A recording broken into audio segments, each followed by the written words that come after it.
One. Hi guys, we're back here in URCC. Next naman natin i-interviewin ay si Francis Kabugoy. Kumusta, Francis? Okay lang po. Yun, so kwento ka naman sa amin. Sino ba si Francis sa mga viewers?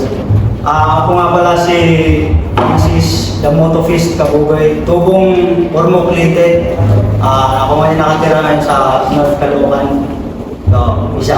Yun, ito ba yung first na laban lang sa URCC? Actually, ito na po yung pinaka-unang laban ko rin. Wow. Ano yung URCC? Oo, sa URCC. Pero lumalaban ka na rin before? Yes.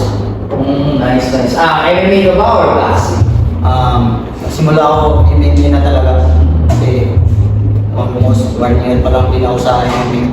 Wow, bago lang. Yes. Bago lang. Ano nagtulak sa'yo para mag-pursue sa pagiging MMA fighter? Actually, ang nagtulak talaga sa akin ay yung mga kamag-anak kasi ng misis ko si J. Golden Boy de Tomas, yung Marash Manlangit. Kasi nakita ko rin sa kanila na isa sila sa pinakamagaling na MMA fighter dito sa Pilipinas. So yun, kaya nung nakita ko rin silang lumaban, yun, nainganyo na rin akong lumaban. Which is wala naman talaga akong experience sa mga MMA. Kasi subok na pang kanto lang yung laban na ganda yung ginagawa ko. So yun, last year lang ako nagsimula din. So pinala din naman ako, kaya ang pala ko lang talaga is lumaban lang ng isang beses. Nung nagpalaro ng team-up, which is unang laban ko, grabing kabakulong kasi dalawang laban unang laban ko lang, dalawa agad. Opo, dalawa agad. Pero isang araw lang kasi paano mo na-handle yun? tiwala lang sa taas kasi grabe.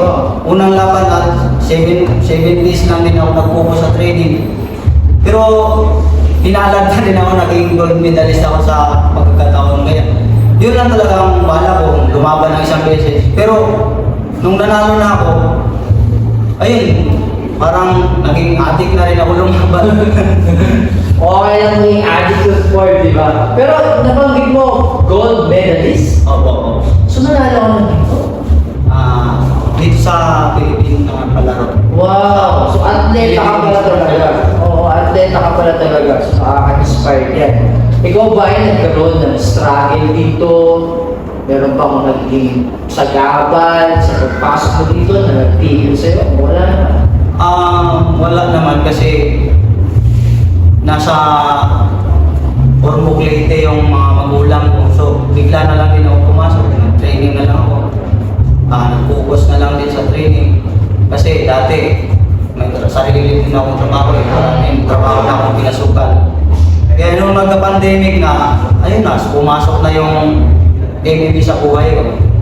So doon na, nagtuloy-tuloy na. Simula nung pinalad sa pagkabanalo, diretso na lang din. Nice. Paano mo naman hina-handle yung pagkatalo? Kasi lahat tayo natalo. Ikaw ba nade-depress or para sa'yo experience lang to? Na-depress din naman ako, pero hindi ko naman sinabing yun ang una at huli.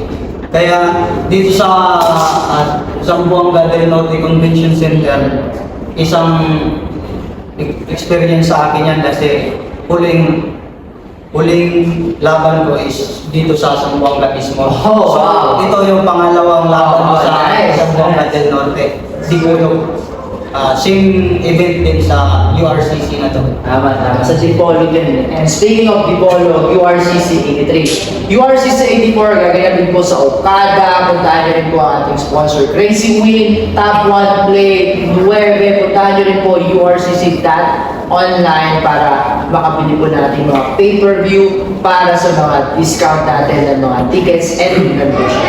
Last natin, mensahe mo dun sa mga nangangarap na i-pursue itong MMA Mixed Martial Arts sa ating mga viewers.